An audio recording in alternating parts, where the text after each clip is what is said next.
नमस्कार दोस्तों, आज बात करेंगे एकादशी के बारे में। सनातन धर्म में सभी एकादशी का एक अलग ही महत्व होता है।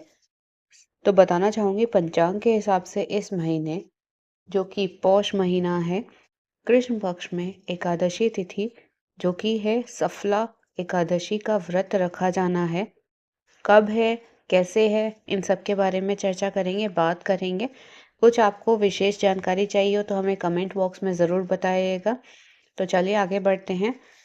पौष कृष्ण एकादशी के नाम से भी जानी जाती है। अगर किसी व्यक्ति के जीवन में कोई भी परेशानी आ रही है या कोई दिक्कत आ रही है, सफल नहीं हो पा रहा है, पूजा पाठ करने के बाद भी सफलता प्राप्त नहीं हो रही है, तो ये एकादशी का व्रत उसे ज़रूर रखना चाहिए।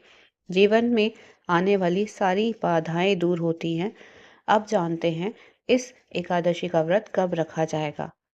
दोस्तों, भगवान विष्णु की पूजा का शुभ मुहूर्त क्या होगा, पूजा का क्या महत्व है, इन सब के बारे में पूरी जानकारी मिलेगी। साथ ही में कथा भी सुनाई जाएगी कि इस एकादशी की कथा किस तरीके से गाई गई है या कथा क्या है, वो भी हम आपको इसी वीडियो में बताएंगे। तो बने रहिएगा वीडियो के अंत तक।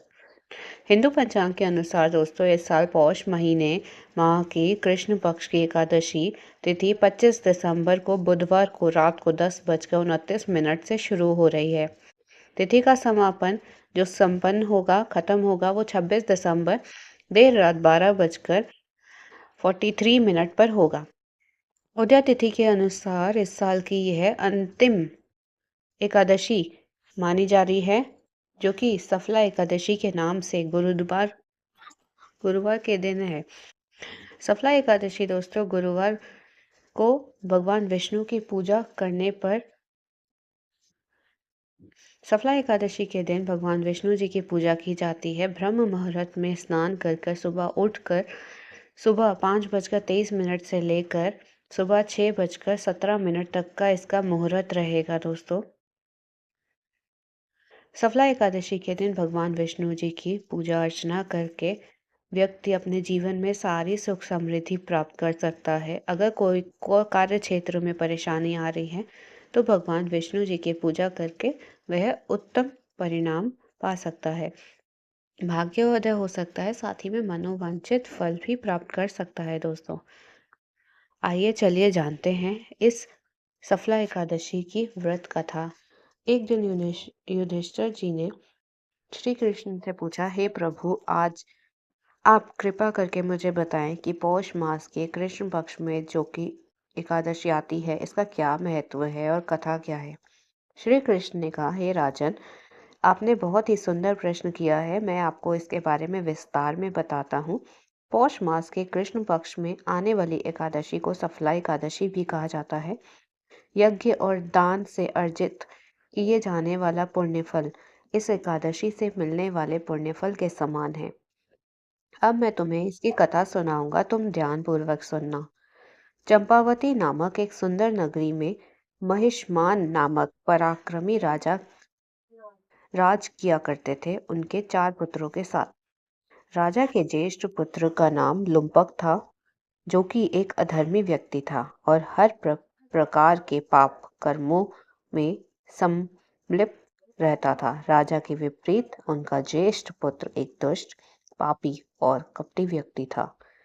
उसके पाप कर्मों से पूरा राज्य प्रभावित होने लगा था, जिसे देखते हुए राजा ने उसे राज्य से बाहर निकाल दिया।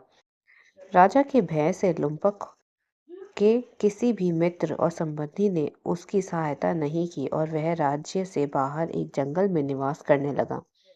लेकिन उसके व्यवहार में कोई परिवर्तन नहीं आया और जंगल में उसने निर्दोष मूक जानवरों का शिकार करना शुरू कर दिया। इसके अलावा रात्रि के समय उसने नगर में जाकर लूटपाट भी करना शुरू कर दिया। जंगल में वह श्री हरि के प्रिय बरगद के पेड़ के नीचे निवास करता था और इसी प्रकार कुछ समय बीत गया। कुछ समय बाद मौसम में बदलाव आया और एक दिन की बात है, वह ठंड के कारण पूरी रात ठिठुरता रहा और सो ही नहीं पाया। पौष मास में शीतलहर के कहर से बचने के लिए उसके पास पर्याप्त संसाधन भी नहीं थे। इस प्रकार संयोगवश दशमी तिथि की पूरी रात्रि उसने जागते हुए बिता दी। ठंड के कारण उसका शरीर थिथिल पड़ गया और अगले दिन उसमें इतनी ताकत भी नहीं बची थी कि वह किसी भी प्राणी का शिकार कर पाए। उसने आसपास गिरे फलों को एकत्रित किया। इस प्रकार पूरा दिन निकल गया। लुम्पक ने इस विषम परिस्थिति में अपने पूर्व जन्म के कार्यों को याद किया। पूर्णतः असहाय हो जाने के पश्चात उसने भगवान श्री हरि को याद किया और मन में उसने प्रार्थना करते हुए कहा कि देखिए मेरी क्या स्थिति हो गई है। आप कृपया मुझ पर दया दिखाइए और इन फलों को भोग के रूप में स्वीकार करिए। सफला एकादशी की रात्रि में भी पूरी रात वह ठंड के कारण जागता रहा और भगवान को याद करता रहा। इसी प्रकार अनजाने में उसने सफला एकादशी का व्रत भी पूरा कर लिया। अनजाने में ही लुम्पक द्वारा की गई इस तपस्या से भगवान अत्यंत प्रसन्न हुए और अगले दिन सुबह होते ही एक सफेद तेजस्वी घोड़ा लुम्पक के पास आ पहुंचा। उसी क्षण एक आकाशवाणी हुई जिसमें कहा गया कि लुम्पक, यह घोड़ा तुम्हारे लिए आया है। तुमने विधि पूर्वक सफला एकादशी का व्रत पूर्ण किया, जिससे परम कल्याणकारी भगवान श्री हरि तुमसे अत्यंत प्रसन्न हुए हैं और तुम्हारे पाप कर्मों का नाश हो गया है। अब तुम इस घोड़े पर सवार होकर अपने राज्य की ओर वापसी कर सकते हो। तुम्हारा राज्य तुम्हारी वापसी में मिल जाएगा, जहां तुम्हें धर्म की स्थापना करते हुए राज करना होगा। आकाशवाणी सुनकर लुम्पक अत्यंत प्रसन्न हुआ और अपने पिता के पास वापस लौट आया। राज्य में वापस पहुंचकर उसने अपने पिताजी से क्षमा याचना की और यह पूरा व्याकरण उन्हें सुनाया। अपने बेटे को धर्म के मार्ग पर वापस देखकर राजा बहुत प्रसन्न हुआ और गर्व की अनुभूति करने लगा। इसी प्रकार लुम्पक ने पूरी निष्ठा से अपने दायित्व को निभाया और कुछ समय बाद उसका विवाह एक सुंदर राजकुमारी के साथ हो गया और उसने एक पुत्र रत्न की भी प्राप्ति की। राजा महिषमान ने पूरा राजपाट अपने बेटे को सौंप दिया और जीवन के अंतिम चरण में तपस्या करने के लिए निकल पड़े। राजा लुम्पक ने पूरे जीवन अपनी सभी जिम्मेदारियों का निर्वाह किया और अपने पिता के पद चिन्हों पर चलते हुए जीवन के आखिरी समय में राजपाट त्याग दिया और इस प्रकार मृत्यु के पश्चात राजा लुम्पक वैकुंठ धाम को प्राप्त हुए।